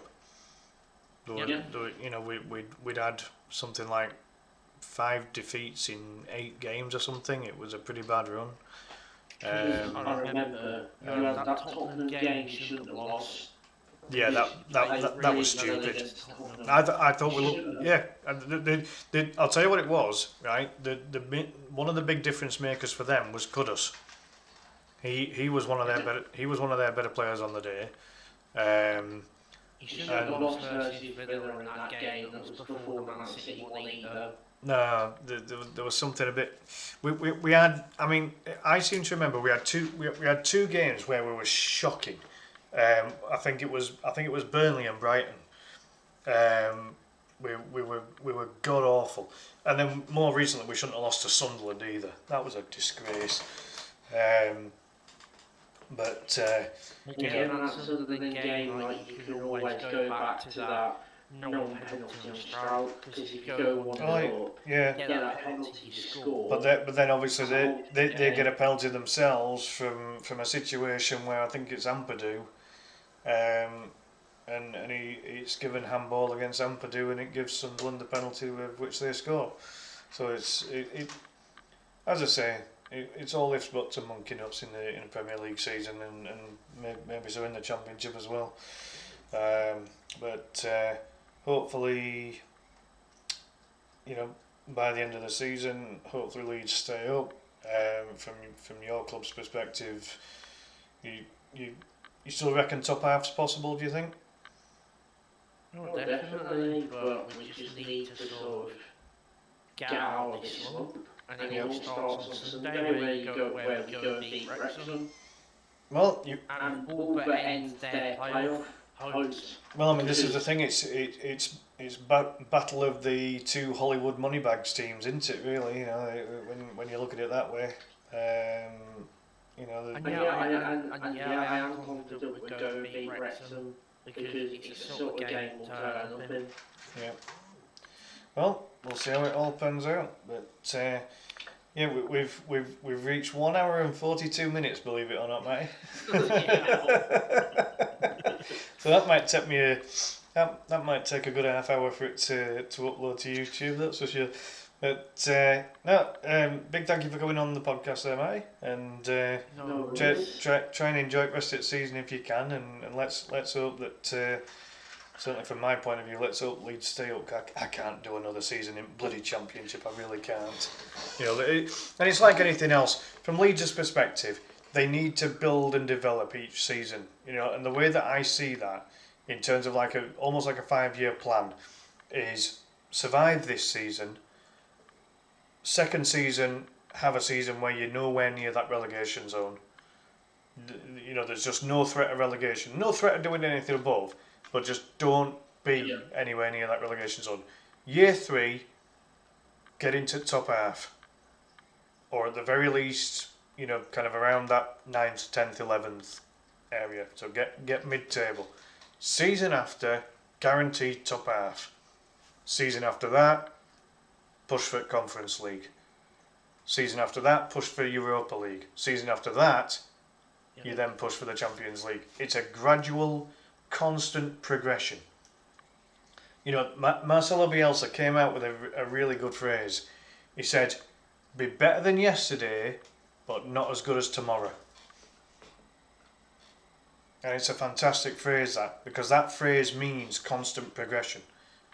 And that is what Leeds need to do from a seasonal point of view.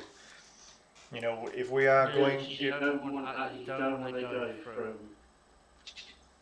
I mean, I know it would be good for the fans to a point, but you don't want to go from this season fighting relegation and surviving to next season getting European football because it's not sustainable, is it? You want a sustainable growth where you can actually keep it going.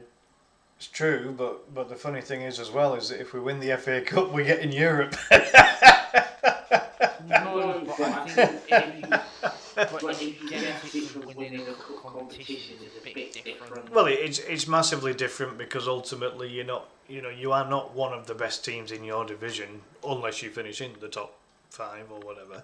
But ultimately, if we win the FA Cup and we get into a European competition of some sort, I mean, I would hope that it would be the Conference League, because if it was the Europa League, we're going to get absolutely walloped. You know, there's some good quality teams in there. I think it would be Europa League. We could probably do what Palace did, and well, you know, that discrepancy between Palace and Forest as to who got Europa League and who got Conference League. I think if Leeds put in an application and said, look, give us Conference League, come on, be gentle,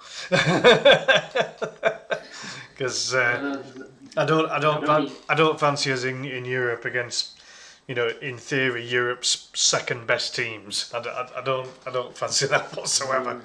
It's too early on. Knowing your luck, they'll say, right, we're going to put you in the Champions League. Probably get humiliated. But and then on the flip side, it'd be just like the 2001 season where we ended up, you know, holding our own against the likes of Barcelona, Real Madrid, Roma, Lazio. You know, all the good teams that we faced, you know, back in 2001 in the Champions League, and be, you know, we were the underdog team for the majority of the competition, but we held us own. We qualified through the 2 group stages and got through to the semi-final, and it was, you know, Valencia was just too good for us in the end. But back then Valencia had, fucking hell, they were good. You know, we got a draw in the first leg, and then they walloped us 3-0 in the return leg, and it was. That would have been the year after Istanbul happened, isn't it? Pretty much, yep. Yeah. So it was an unusual time, and because I mean we did actually come up against a Turkish team. We came up against Besiktas, and we beat them 6-0. Absolutely demolished them. It was one of my favourite games that I've ever seen for Leeds United. You thinking of going swimming there, Matty?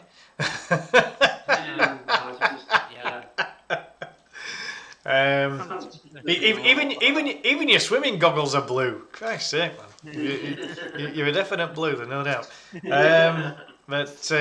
Yeah, now you know those were amazing times back when we were in the Champions League, and we haven't had anything anywhere near since, obviously. But gradual, one step at a time. Stay up this season. Gradual progression. Just clawing his way up the division. You know, because look at how some of these teams have actually stabilised themselves and have now become top half Premier League teams all of a sudden.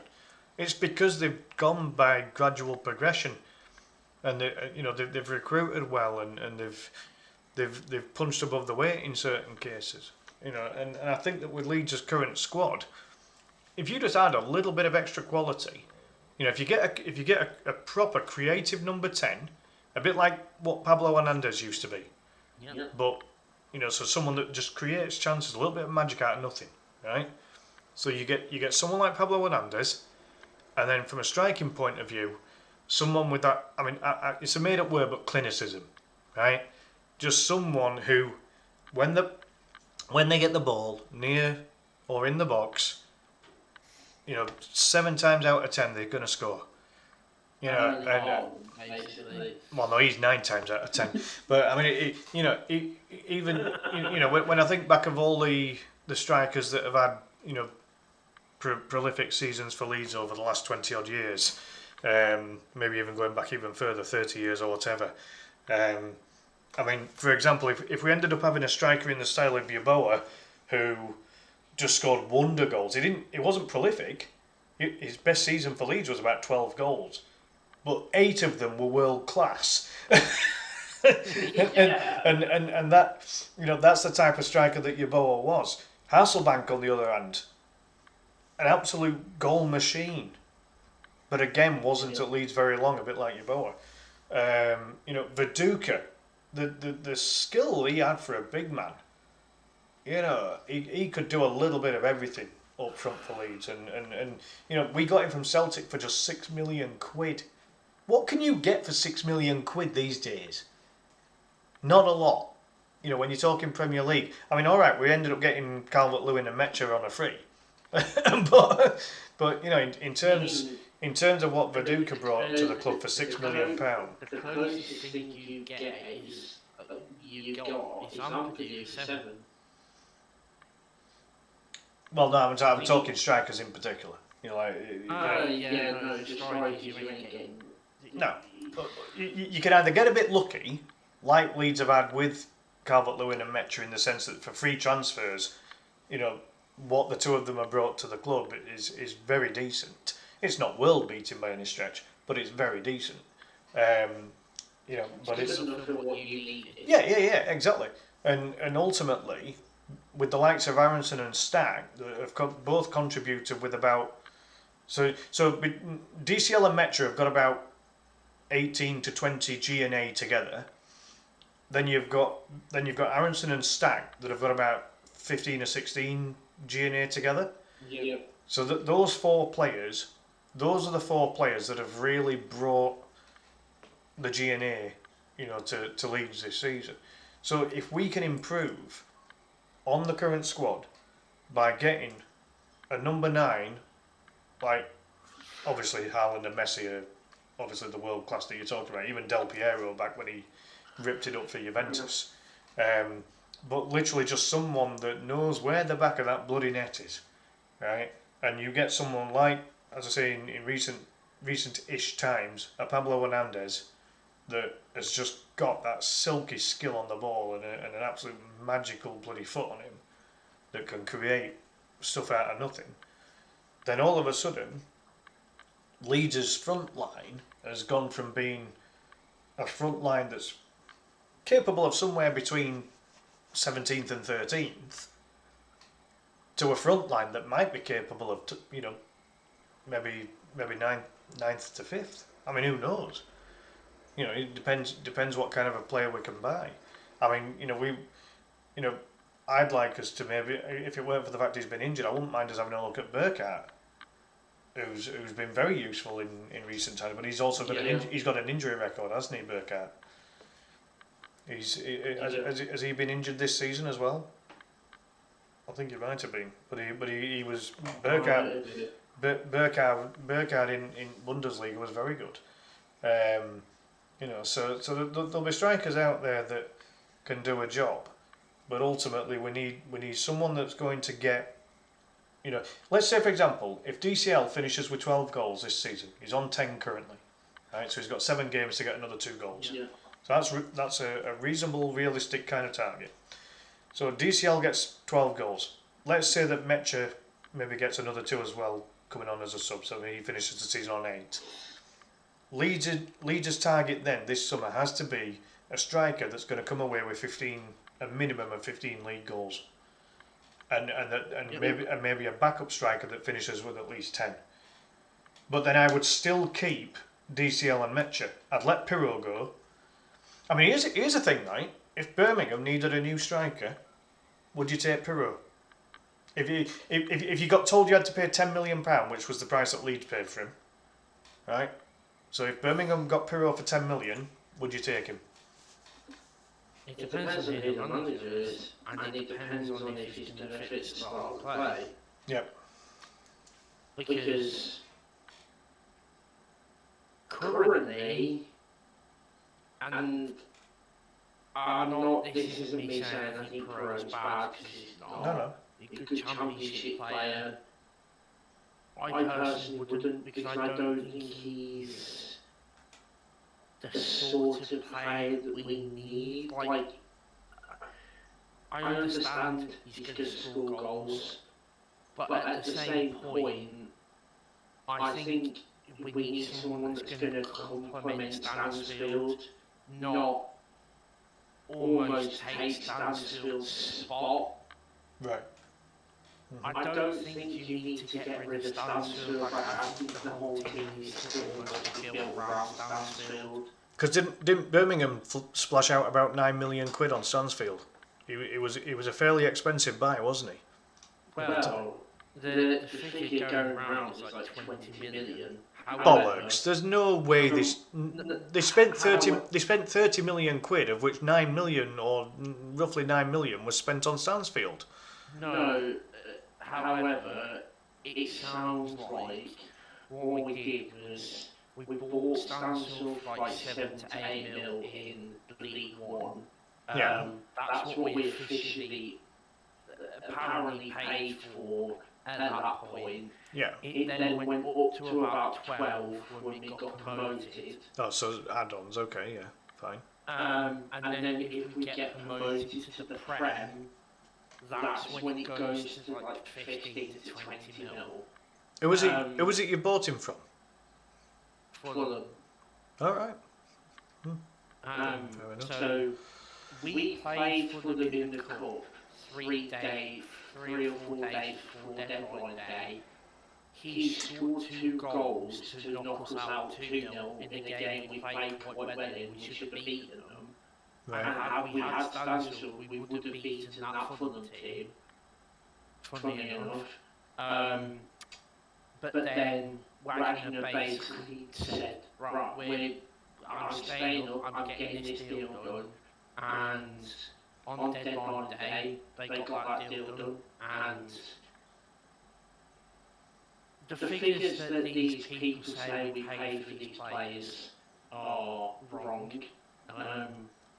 We haven't spent as much as what some people seem to think we have.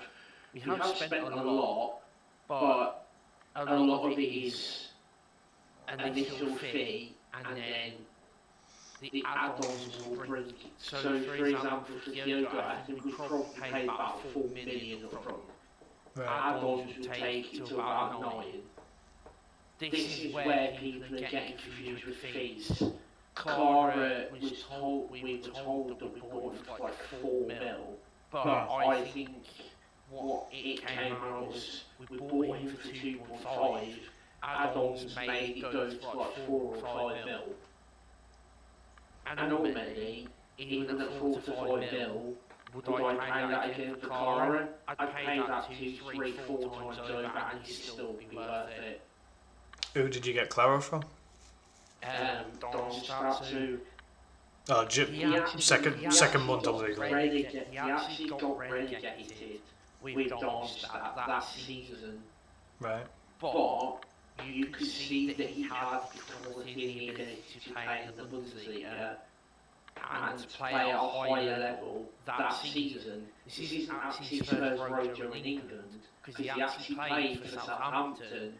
At the time, I believe Hassan Hall was Southampton manager. He was actually in that squad, but didn't really play all that much, and then went to Germany. But I think it's a bit of a damning indictment that Clara has been our best player yet again.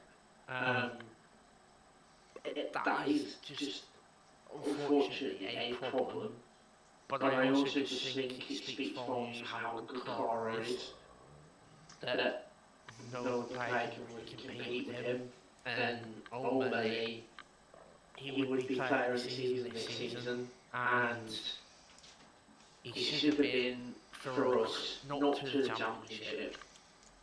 For League One, he should have been player of the season for the whole league. Right. He wasn't, because he wasn't even in the voting. Water was in the voting for some reason. Again, Water was good, but the fact that Clara wasn't in the voting blows the mind. And we should have had more players in the team this season as well, considering we did get 111 points. Like, again, people say, oh, anyone could do that, like, I could go and do that as a manager. No, you couldn't. If that was that easy to do, yes, you could win the league, possibly. But if that points tally was that easy to do, any team in that division that comes down to the championship would go and do it. Maybe so. Well, we've literally reached 2 hours here, Matty. So I'll leave it there because I don't know if it might get cut off after 2 hours. I don't know. But big thank you for coming on the podcast, and enjoy the rest of the season. Yeah, well, I'll enjoy the rest of the season if we stay up. From a Leeds perspective, if we go down, then it's crap. But big thank you to everyone that's watched. Also, do please subscribe to the channel if you haven't already. Do please hit the notification bell so you don't miss any future content. And also, please give the video a like and a hype. But in the meantime, have a good one, folks. Matty, thanks again. See you all soon. Bye for now.